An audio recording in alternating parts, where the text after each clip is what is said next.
Exclusive ಸುದ್ದಿ ಇದು. ಕರ್ನಾಟಕಕ್ಕೆ ಬಾರದಂತೆ ರಾಜಾ ಸಿಂಗ್ಗೆ ನಿಷೇಧವನ್ನ ಹೇರಲಾಗಿದೆ. ರಾಜ್ಯಕ್ಕೆ ತೆಲಂಗಾಣ ಬಿಜೆಪಿ ಶಾಸಕನಿಗೆ ನೋ ಎಂಟ್ರಿ.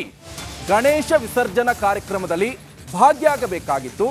ಬಾಗಲಕೋಟೆಯಲ್ಲಿ ನಡೆಯಲಿರುವಂತಹ ಈ ಗಣೇಶ ವಿಸರ್ಜನಾ ಪ್ರೋಗ್ರಾಮ್ ಇದು. ಆದರೆ ರಾಜ್ಯಕ್ಕೆ ಬಾರದಂತೆ ಜಿಲ್ಲಾಡಳಿತ ನಿಷೇಧವನ್ನ ಹೇರಿದೆ ಎನ್ನುವಂಥ ಡೀಟೇಲ್ಸ್ ಈಗ ಸಿಗ್ತಾ ಇದೆ.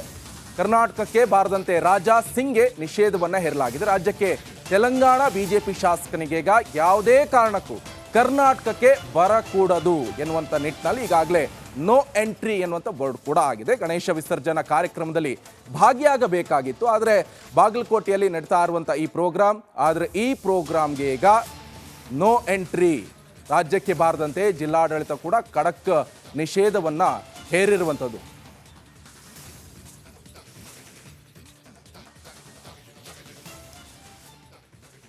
ನೋಡಿ, ಕಾಂಗ್ರೆಸ್ನಲ್ಲಿ ಸಾಕಷ್ಟು ಬೆಳವಣಿಗೆ ಆಗ್ತಾ ಇದೆ. ಅದು ಕೂಡ ನಾಳೆ DCM DK ಶಿವಕುಮಾರ್ ದೆಹಲಿ ಯಾತ್ರೆಯನ್ನ ಕೈಗೊಂಡಿದ್ದಾರೆ. ಅಮೆರಿಕದಿಂದ ವಾಪಸ್ ಬರ್ತಾ ಇದ್ದಂತೆ ದೆಹಲಿಗೆ ಈಗ ಹೈಕಮಾಂಡ್ ನಾಯಕರನ್ನ ಭೇಟಿ ಮಾಡುವಂತ ನಿಟ್ಟಿನಲ್ಲೂ ಕೂಡ ಈಗಾಗಲೇ ದೆಹಲಿಗೆ ಹೋಗುವಂತ ಎಲ್ಲ ಸಾಧ್ಯತೆಗಳಿರುವಂಥದ್ದು.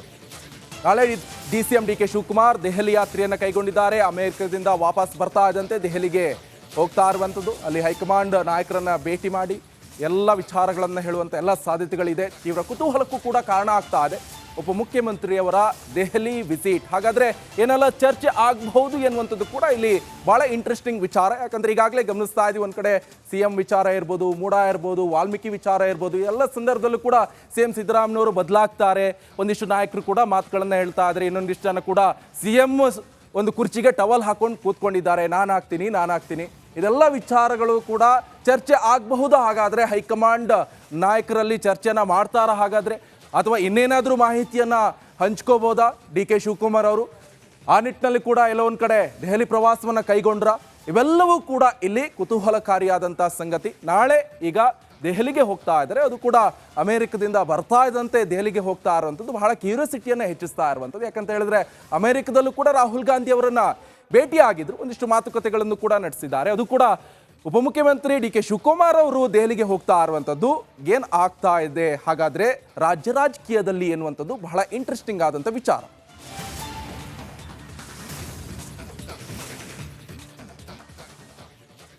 ಜೈಲಲ್ಲಿರುವಂತಹ ಈಗ ಮುನಿರತ್ನ ಅವರಿಗೆ ಮತ್ತೊಂದು ಸಂಕಷ್ಟ ಎದುರಾಗಿದೆ. ಮಹಿಳೆ ಮೇಲೆ ಲೈಂಗಿಕ ದೌರ್ಜನ್ಯ ಆರೋಪವನ್ನು ಎದುರಿಸ್ತಾ ಇದ್ದಾರೆ ಬಿಜೆಪಿ ಶಾಸಕ. ಮುನಿರತ್ನ ವಿರುದ್ಧ ಈಗ ಕೇಸ್ ದಾಖಲು ಮಾಡಲು ಕಗ್ಗಲಿಪುರ ಠಾಣೆಯಲ್ಲಿ ಸಂತ್ರಸ್ತೆ ಮಹಿಳೆಯಿಂದ ದೂರು ಕೂಡ ದಾಖಲಾಗಿದೆ. ಸದ್ಯ ಪೊಲೀಸ್ ಠಾಣೆ ಒಳಗಡೆ ಇರುವಂತಹ ಸಂತ್ರಸ್ತೆ ಮಹಿಳೆ, ಈ ಮಹಿಳೆ ಈಗ ದೂರನ್ನ ಕೊಡ್ತಾರೆ ಅನ್ನುವಂಥ ಡೀಟೇಲ್ಸ್ ಕೂಡ ಲಭ್ಯವಾಗ್ತಾ ಇದೆ. ಮುನಿರತ್ನ ಎಲ್ಲರಿಗೂ ಕೂಡ ಗೊತ್ತಿರುವಂಥ ವಿಚಾರ.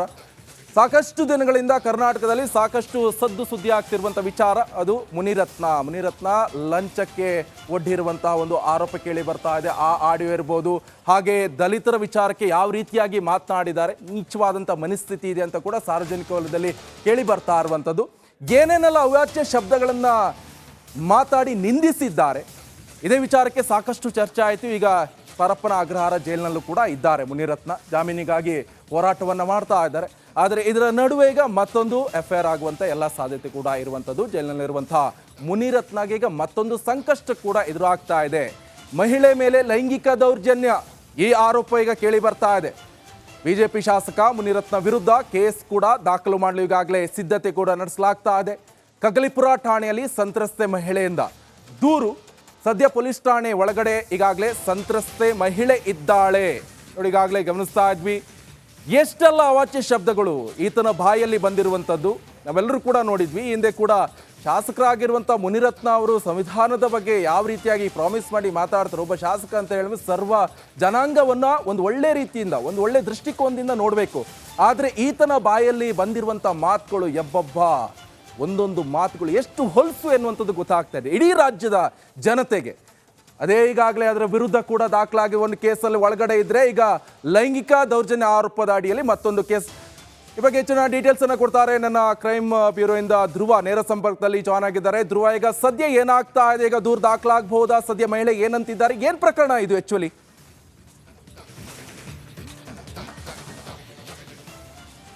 ನಿಕೇಶ್, ಈಗ ಮುನಿರತ್ನ ವಿರುದ್ಧ ಈಗ ಸದ್ಯ ಕೇಳಿ ಬರ್ತಾ ಇರೋದು ಕೇವಲ ಆರೋಪ ಅಷ್ಟೇ. ಲೈಂಗಿಕ ದೌರ್ಜನ್ಯ ಮಾಡಿದ್ದಾರೆ ಎನ್ನುವಂತ ಒಂದು ಆರೋಪದಲ್ಲೇ ಸಂತ್ರಸ್ತ ಮಹಿಳೆಯರು ಇವತ್ತು ರಾಮನಗರದ SP ಕಾರ್ತಿಕ್ ರೆಡ್ಡಿಯನ್ನ ಭೇಟಿ ಮಾಡಿದ್ರು. ಅವರು ಈಗ ಕಗ್ಲಿಪುರ ಪೊಲೀಸ್ ಠಾಣಾ ವ್ಯಾಪ್ತಿಗೆ ಬರುತ್ತೆ ಅನ್ನುವಂತ ಕಾರಣಕ್ಕಾಗಿ ಸದ್ಯ ಈಗ ಕಗ್ಲಿಪುರ ಪೊಲೀಸ್ ಠಾಣಾ ವ್ಯಾಪ್ತಿಗೆ ಸಂತ್ರಸ್ತ ಮಹಿಳೆಯರು ಬಂದಿದ್ದಾರೆ. ಸದ್ಯ ಠಾಣೆಯ ಒಳಗೆ ಕೂಡ ಇದ್ದಾರೆ. ನಾನು ನಿಮಗೆ ದೃಶ್ಯದಲ್ಲಿ ತೋರಿಸ್ತಾ ಇದ್ದೇನೆ, ನೀವು ಗಮನಿಸ್ತಾ ಇರಬಹುದು. ಸದ್ಯ ಇದು ರಾಮನಗರ ಜಿಲ್ಲೆಗೆ ಸೇರುವಂತಹ ಕಗ್ಲಿಪುರ ಪೊಲೀಸ್ ಠಾಣೆ ಇದು. ಇದರ ಒಳಗೆ ಸದ್ಯ ಸಂತ್ರಸ್ತ ಮಹಿಳೆ ಏನಿದ್ದಾರೆ ದೂರನ್ನ ದಾಖಲಿಸ್ತಾ ಇದ್ದಾರೆ.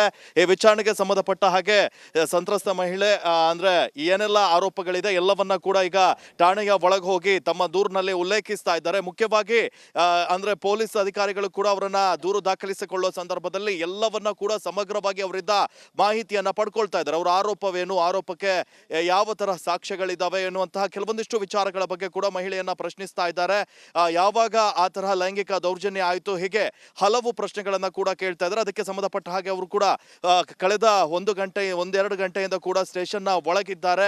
ಸಂತ್ರಸ್ತ ಮಹಿಳೆಯರು ಹೊರಬಂದ ನಂತರ ಇದು ಯಾವ ತರಹದ ಆರೋಪ, ಅಂದ್ರೆ ಯಾವ ತರಹ ಲೈಂಗಿಕ ದೌರ್ಜನ್ಯ ಯಾವಾಗ ಆಗಿತ್ತು ಏನು ಎನ್ನುವಂತಹ ಎಲ್ಲಾ ವಿಚಾರಗಳು ಕೂಡ ಗೊತ್ತಾಗುತ್ತೆ. ಇನ್ನೇನು ಕೆಲವೇ ಹೊತ್ತಿನಲ್ಲಿ ಕೂಡ ಇವರು ಹೊರಗಡೆ ಬಂದು ಈ ಬಗ್ಗೆ ಎಲ್ಲ ಮಾಹಿತಿ ಕೂಡ ಗೊತ್ತಾಗುತ್ತೆ. ಯಾವಾಗ FIR ದಾಖಲಾಗುತ್ತೋ ಅದೆಲ್ಲ ವಿಚಾರ ಕೂಡ ಬಹಿರಂಗವಾಗುತ್ತೆ. ಈಗ ಸದ್ಯ ಪರಪ್ಪನ ಅಗ್ರಹಾರದಲ್ಲಿರುವಂತಹ ಮುನಿರತ್ನ ಅವರಿಗೆ ಈಗ ಮತ್ತೊಂದು ಸಂಕಷ್ಟ ಎದುರಾಗಿರೋದಂತೂ ಸುಳ್ಳಲ್ಲ. ಈ ಹಿಂದೆ ಅಟ್ರಾಸಿಟಿ ಕೇಸ್ ಸಂಬಂಧಪಟ್ಟ ಹಾಗೆ ಈಗಾಗಲೇ ಪೊಲೀಸ್ ಅಂದ್ರೆ ಪರಪ್ಪನ ಅಗ್ರಹಾರವನ್ನ ಸೇರಿದ್ದಾರೆ. ಇದರ ನಡುವೆ ಈಗ ಲೈಂಗಿಕ ದೌರ್ಜನ್ಯ ಆರೋಪ ಕೇಳಿ ಬರ್ತಾ ಇರುವಂತದ್ದು ಕೂಡ ಮುನಿರತ್ನ ಅವರಿಗೆ ಈಗ ಮತ್ತೊಂದು ಸಂಕಷ್ಟ ಎದುರಾಗಿದೆ. ನಿಕೇಶ್, ಓಕೆ, ಥ್ಯಾಂಕ್ ಯು ಧ್ರುವ ನಿಮ್ಮೆಲ್ಲ ಮಾಹಿತಿಗೆ. ಬಸವನಗೌಡ ಪಾಟೀಲ್ ಯತ್ನಾಳ್ ವಿರುದ್ಧ FIR ದಾಖಲಾಗಿದೆ. ಕಾರಣ ಹೈಗ್ರೌಂಡ್ ಠಾಣೆಯಲ್ಲಿ ದಾಖಲಾಗಿರುವಂತಹ ದೂರು ರಾಹುಲ್ ಗಾಂಧಿ ವಿರುದ್ಧ ಅವಹೇಳನಕಾರಿಯಾದಂತೆ ಹೇಳಿಕೆಯನ್ನು ಕೊಟ್ಟಿದ್ರು ಯತ್ನಾಳ್. ದೂರು ದಾಖಲಿಸಿದ್ದಾರೆ ಈಗ ಹೈಗ್ರೌಂಡ್ ಠಾಣೆ ಪೊಲೀಸರು. ಇದು ಬಸವನಗೌಡ ಪಾಟೀಲ್ ಯತ್ನಾಳ್ ಅವರು ರಾಹುಲ್ ಗಾಂಧಿ ವಿರುದ್ಧ ಒಂದು ಹೇಳಿಕೆಯನ್ನು ಕೊಟ್ಟಿದ್ರು. ಅವಹೇಳನಕಾರಿ ಹೇಳಿಕೆ ಅಂತ ಹೇಳಿ ಈಗ ಹೈಗ್ರೌಂಡ್ ಠಾಣೆಗೆ ಕಾಂಗ್ರೆಸ್ನವರು ದೂರನ್ನ ಕೊಟ್ಟಿದ್ದಾರೆ. ಇದರ ಅನ್ವಯ ಈಗ ಬಸವನಗೌಡ ಪಾಟೀಲ್ ಯತ್ನಾಳ್ ವಿರುದ್ಧ FIR ದಾಖಲಾಗಿದೆ. ಹೈಗ್ರೌಂಡ್ ಠಾಣೆಯಲ್ಲಿ ದಾಖಲಾಗಿರುವಂತಹ ದೂರಿದು. ರಾಹುಲ್ ಗಾಂಧಿ ವಿರುದ್ಧ ಅವಹೇಳನ ಮಾತುಗಳನ್ನು ಆಡಿದ್ರು. ದೂರು ದಾಖಲಿಸಿದ್ದಾರೆ ಈಗ ಹೈಗ್ರೌಂಡ್ ಠಾಣೆ ಪೊಲೀಸರು.